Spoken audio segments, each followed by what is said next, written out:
Hello বন্ধুরা, আজকে আমি এক্সপ্লেন করব সনেট 166 উইলিয়াম শেক্সপিয়ার্সের সেটা। তো দেখো, let me not to the marriage of true minds admit impediments. Let me কাকে বোঝানো হয়েছে? শেক্সপিয়ার্সকে। To the marriage of true minds মানে কি? কাদের মধ্যে ভালোবাসা? উইলিয়াম শেক্সপিয়ার্স আর তার বিলাভডের। তাহলে বুঝে নাও লাইনটা কি বুঝিয়েছে। আমাকে তোমরা এটা মানতে বলো না যে সত্যিকারের কোনো প্রেমিক তাদের মিলনের জন্য বাধা বিপত্তি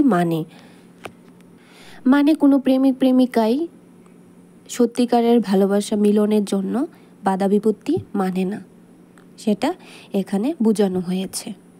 next line, love is not love which alters when it alteration finds.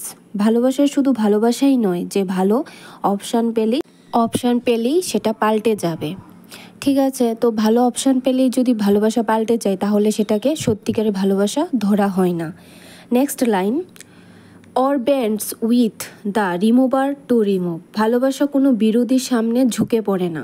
ভালোবাসা ধরো কেউ তোমাদের মধ্যে ভালোবাসার মধ্যে তুমি কাউকে ভালোবাসলে, তো ভালোবাসার মধ্যে তৃতীয় ব্যক্তি এসে পড়লো, তখন কোনো বিরোধিতা করলো, তখন সেটা তোমরা মানো না। কারণ কেন? কারণ ভালোবাসা সব বাধা বিপত্তিকে উপেক্ষা করে সামনের দিকে এগিয়ে নিয়ে যেতে সাহায্য করে। তাহলেই সত্যিকারের ভালোবাসা পাওয়া যায়। সনেট 166-এ 4 লাইন্স বুঝিয়েছি, তো দেখো বুঝো কিনা। বুঝলে সাবস্ক্রাইব করে দিও প্লিজ।